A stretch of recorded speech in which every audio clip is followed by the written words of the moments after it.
This is Tech Talk Detroit with Brian Spurgeon and Chuck Lobert. Tech Talk Detroit brings you the latest in tech news and Detroit happenings every week.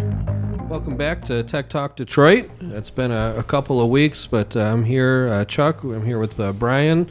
And first, we wanted to touch base and kind of explain, we did have a couple of week hiatus there, so figured we'd take a minute and kind of explain, why we disappeared for 2 weeks without, explaining ahead of time. So it was really my personal family issues. I had an uncle that passed away, and then I had a sister down in Florida that had gone into ICU. She's doing much better now, but at the time she wasn't doing real good. So my dad and I actually flew down to Orlando, spent a week down there, and got back just last weekend. So we're kind of getting back into the swing of things here, obviously catching up on work and everything, but we wanted to make sure to get back to the podcast as well. So welcome, and we're happy to be back. Yep, yeah, and we're sorry to hear about the loss of your uncle, but glad to hear that your sister's doing better now. So yeah, I appreciate that. Yeah, absolutely. So I think really today's talking point is obviously I think we kind of have to put a focus on the coronavirus and what's going on out here, and really what does that mean for your workforce. So I think one of the things that comes into this is when you're talking about people being quarantined, or if people are getting sick in your office and you don't want it to spread, there's that struggle of how do I keep business moving but not risk everybody getting sick, and how do I set things up to have a mobile workforce? Yeah, it's so big in the news right now. Everybody's talking about it. It's all over, whether you're watching the news or just listening to the radio or surfing the web. You're going to see it everywhere. It's affecting, obviously, the financial side of things with the stock market right now. There's just this huge scare out there, and so that's a big question then is, okay, well, what happens if it comes to our area? So far, we're based in Michigan, so it hasn't come to Michigan yet. We haven't seen any instances of anybody being infected, but it is all over the country, so it's inevitable that eventually it's going to come to Michigan as well. So it's kind of that lingering question of, okay, well, when it does strike here, what do we do? Can we work remotely? Are we set up to work remotely? Are we secure enough to work remotely? There's a lot of questions that come into play. So we really wanted to kind of touch base on that. We're actually going to do a webinar later this month as well. We'll have more information on that to come. It'll probably be the very end of March that we'll be doing that, to really kind of look at the different tools that are out there to help us work remotely. But we figured we'd take a little bit of time today as well and just talk, since it is such a hot topic, about how can we get set up if we're not already, and how do we know if we are able to work remotely? How do we know that we're doing so securely? How do we know that our staff is still being productive when they're at home? Different things like that. So, to kind of get into it, I guess, it's probably a good place to start is, when we look at workplace productivity, when we're remote, there's a lot that can come into that. I know for us, obviously not dealing with the virus, but on Friday we had an unexpected power outage, and we were able to kind of start getting everybody home, and we were able to all finish our day at home. But the big question then is, well, how do we know that people were productive? So I know a lot of the team, when it comes to the productivity, is on your side of things with the technical side of things. So I guess that, I'll throw that out to you to start is, when we look at that productivity, how do you know when our staff is productive on the technical side of things, when they're not sitting right here in our office and you're kind of watching over them? Yeah, so I think there's a couple things that play into that. For one, obviously, we're relying upon calls and the ability to answer calls quickly for us to give good service to our clients. So it starts with us having a phone system that is a VoIP cloud-based solution. So the biggest thing is, if you have a laptop or a cell phone, you can dial into the phone platform and continue work as normal. So I think that's the first point. We can see the actual data, the analytics that everybody has on the calls, and you can see that in real time as well. So it starts with the phones. In addition, we heavily utilize Microsoft Teams here, and I think the ability for everybody to collaborate, be heavily involved in their channels and their department channels, communication. I think what I tend to see is people actually tend to be a little bit more engaged even at home, because they don't want to spoil the opportunity to be able to do it again when they need to.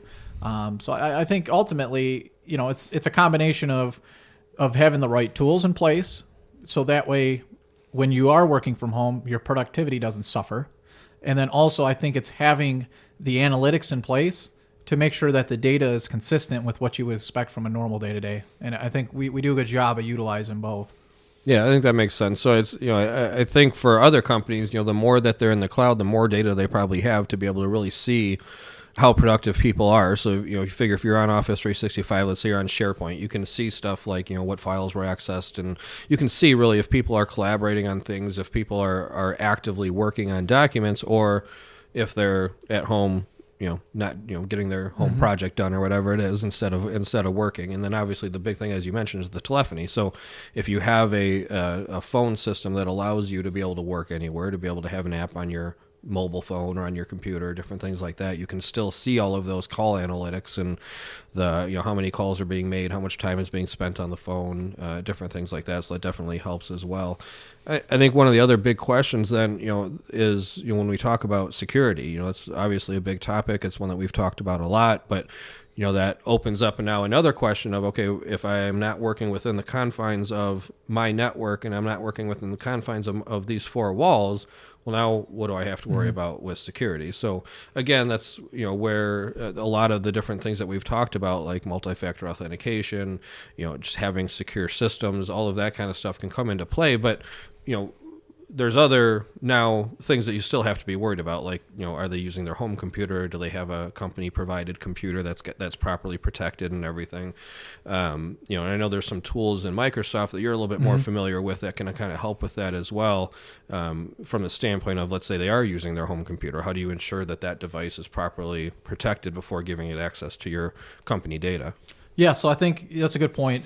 This is going to fall into the category of mobile device management or mobile application management. So the Microsoft solution for that is going to be Microsoft Intune.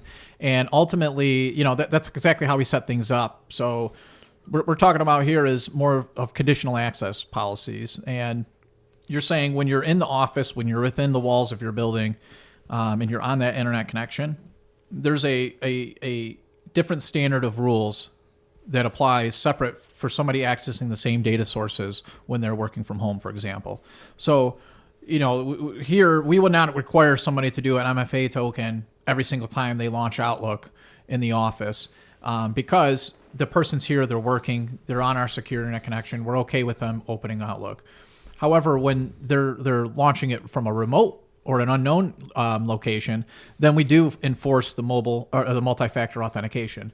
And that's going to accomplish a couple things. It's going to make sure that a person accessing Outlook outside of your building is the person that needs to be accessing it. And two, it's just to ensure that we are putting a little bit of extra sensitivity because you are off of the corporate network. I think another thing that's very smart for businesses is to restrict the data. Also using similar conditional access policies. And for example, if you're heavy into SharePoint, right, you have this cloud-based online file share. Some businesses may not feel comfortable with employees downloading files locally to work on them on their home computer, right? So especially if you're talking about, if maybe it's a sales person and they're dealing with lead list and things like that, and maybe you don't know where that relationship's going long term. So there's things that you can do where you can restrict documents to be read-only. They can edit them, but on the cloud version only. They don't have the ability to download these to their local computer. I think that's a key policy that makes sense for a lot of different business models. And I think ultimately one of the other ones that you hit on is making sure that the home computer does meet a baseline. So when you're using a product like Microsoft Intune for mobile device management, you can dictate the minimum operating system level they should have. Obviously, we've hit hard on Windows 7 being end of life, so you can make a policy that says you can only access our data if you're on a Windows 10 computer. You can have it check for things like a antivirus, that they have to have something that's up to date and actively running. And really, there's a ton of different things you can do. You can enforce almost anything you can think of, but I think that's the common things is to enforce antivirus, minimal or the minimum operating system level, which should be Windows 10 and patched within a couple versions of current. I think restricting the ability to download your data onto a home computer if the role doesn't really need to have that data, or even into like a non-company owned, say sync and share utility, like a Dropbox personal edition or something like that. Totally. Ultimately, the goal is just to control that data. You don't want it going out to somewhere where you don't know where it's going after that. Absolutely. Yeah, and I think that's the key. So it is a different kind of age that we're going into here, and you got to be thinking about these kind of things. But that's the trade-off to not losing productivity is allowing people to work from home. Where in the past, it was entirely a sick day, right? And that person's they're off the clock. They're not working at all for you until they get better.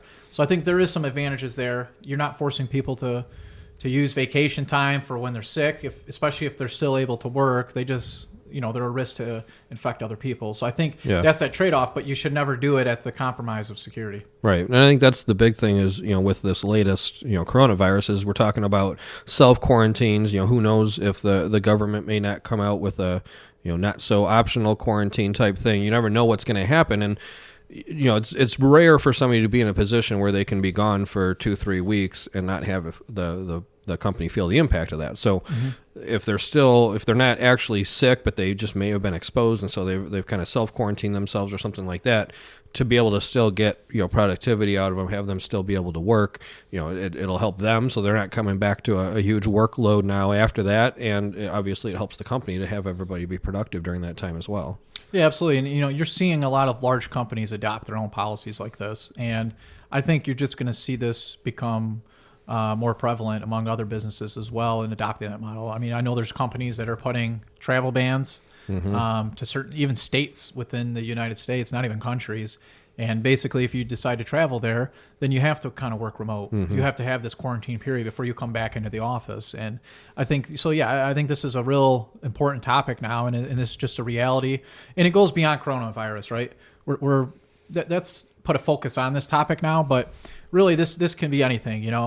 If the Midwest got hit with a heavy snowstorm, right, and your people are boarded up for a couple days, the roads are unusable. This is a scenario where you want to have this strategy in place ahead of time. It's just like if you have this huge disaster and the building's burning down, you don't want to be at that point in time pulling out the map, figuring where's the best way to get out the building, right? You should already know ahead of time where the fire escape is. I think that's kind of how companies should be really looking at this remote work and mobile workforce is you should have a strategy in place for, even if you don't use it day to day, when something does happen, that you're able to execute it without a loss of productivity and concern and compromise for security. And I think, too, once you have that all figured out, now if you choose to, you could make that a perk of the company now as well. It'll help you if you're out there hiring. It'll help, with employee satisfaction if there's that option, under certain circumstances. Say somebody's kid is sick and has to stay home from school that day, for a mother or a father to be able to stay home with that kid and be able to still work, that'd be a huge perk. Or somebody's got a doctor's appointment at the end of the day and it's a lot easier for them to get there from home. There's different scenarios where now, if the company chooses, they can allow that type of stuff because they know that they're set up properly to be able to allow it. They know that they're still secure. They know that their staff can still be productive. So there's a lot of advantages to it. Just the fact of thinking it through and getting everything set up to be ready for that, regardless of whether then you choose to kind of go further with it or not. Yeah, and I think really the younger workforce, this is something that is really important to a lot of them. I do a lot of interviewing and talking to all different people, but in particular, I think the younger folks coming into this career field, that's a very common question is, is there work from home ability? Not that they're looking to work from home every single day, right? But they want to know, is that an option when things come up? And, and I think that's just kind of the route we're trying to. So, yeah, I agree. And we talked about, Office 365 a bit, one of the terms that you used to hear a lot that really we're not talking as much about anymore is VPN. It's kind of like the old way to access files remotely, and in certain circumstances that might still be viable, but really that's again where something like moving your files out to something like SharePoint and using SharePoint Teams, all of that kind of stuff can help to make offline access a lot easier. You can access it now on multiple devices. It's a lot easier to lock down the security, all of that kind of stuff. So we really see that kind of the way that the technology trends are going as well are lending themselves towards that remote access and work from anywhere mentality as well. Yeah, and it takes away another layer of complexity because, with the traditional VPN model going to your file server in your office, you're assuming that the user has the VPN client set up already. And a lot of times, when something like this comes up, you might not be planning for that. So now you have to worry about the first morning that somebody's working remote, they got to call and they got to have their IT support try to get access to their computer that they probably don't have, the ability to get to easy. You're walking through getting to a website, punching in a code. You're installing software with a VPN, and just like anything, 9 times out of 10, it's a pretty easy install, but there's always that one time where you could be troubleshooting it for a half hour, and by the time the user gets in, it's how much has already been wasted. So I think there's a huge benefit to there. Oftentimes, people don't remember the login for the VPN because they haven't used it in so long that I think, that's probably one of our most common after-hours calls is for VPN access. Because it's just something that people don't use often, and they don't remember that they have to run this program, or they don't have it installed, or they haven't updated it in so long that the firewall's been changed and theirs is not valid anymore. So I think that's a huge benefit to going to the Office 365 route for sure. Yeah, and even in scenarios where, say, SharePoint's not the right fit, or something like a OneDrive or Dropbox for Business, something like that's not a fit for those files, there's still other options as well. You got remote desktop that you could implement. You went to an event not long ago that looked at Windows Virtual Desktop hosted in Azure. Having your servers out in the cloud, and whether it's something like Azure or a private cloud, all of that kind of stuff can kind of play into it as well to be able to allow you to work remotely as well. Yeah, and I think that's a great business model. We see a lot of companies that have a workforce that everybody kind of does the same thing, uses the same applications. There's not a lot of variation from one worker to the next in terms of what tools they need. We see a lot of people leverage the remote desktop or terminal services, which does give you a pretty seamless way to work from remote, still getting to that same server, that same profile. But I think one of the advantages of the Windows Virtual Desktop is I really believe that's the push long-term for Microsoft to replace remote desktop services. There's certainly some advantages there that I think differentiate a bit, but that one is giving you a Windows 10 desktop to multiple devices seamless. It's easy to get to. Again, accessing a terminal server, there's still typically a desktop client you need to be able to hit from the home computer. You got to have it installed if it's not already. You have to know what the server address is that you're hitting. You got to know the port, your login. So there's still that confusion. The Windows Virtual Desktop is giving you really the seamless login. It's the same login you use for your email to get to this virtual desktop, and it can mirror your actual computer in your office. You're talking about leveraging a lot of the technologies in one. You can leverage your OneDrive to sync your personal data. So whether you're on your desktop at work or hitting this virtual desktop from home, you have the same exact experience. Unlike terminal server, terminal server is typically a different profile. You feel like you're logging into, you're working off somebody else's computer. This one it's a replica. It has ability to publish just individual apps to your phone. If anybody's uses Citrix and is familiar with the way they do their Zen apps and stuff, this is an answer to that. So yeah, I think that's a very flexible solution. It's made kind of for this scenario, so that way people can easily get to the data, the applications they need, and not to mention the backend is quicker. Outlook performs significantly faster in this virtual desktop environment. Yeah. Than it does on your local computer. And it's because it has a 10 gigabit, a huge back end directly to the Office 365 where the mail server resides. So, there's performance increases by going this route. But the accessibility, I think, is the biggest. And the security is going to be big, too, because it's going to remove some of those complexities around worrying about that home computer, because now the only thing that you got to worry about on that home computer is the connection between basically your computer and the virtual desktop. Once you're in the virtual desktop, you've got the security that's built in through the Azure environment, all of that kind of stuff that's now protecting all of that data and everything. So it kind of it enables that whole BYOD or that work from Totally. home with your home computer, tablet, whatever it is, and kind of reduces the concern around some of the security perspectives as well. You're absolutely right. You're containing your data, so you're forcing users to remote into your secure environment to run their applications. You're not extending your environment to their home computer, and that's the big difference. That's a huge benefit. Yeah. So, we wanted, as I mentioned, we're going to have a webinar coming out towards the end of the month. We'll really go more in depth because you can see that there's a lot to really look at when we talk about working remotely. You got to look at the infrastructure. You got to look at your data. What kind of data are you accessing it? What what compliances are you under? You got to worry about the home computers, the home networks, the security. There's a lot that you have to really think about that we've really only touched on at a high level during this, but we'll get a bit more into that when we do the webinar later on. But we wanted to touch base on this because it is such a hot topic right now. Everybody's out there talking about the coronavirus. Everybody's worried about it. And so we thought it'd be a good topic to really talk about because that work from home could become a very important thing in the very near future here. So we appreciate your time, and we will see you again next week. Interact with Tech Talk Detroit at techtalkdetroit.com or on Facebook, Twitter, and Instagram.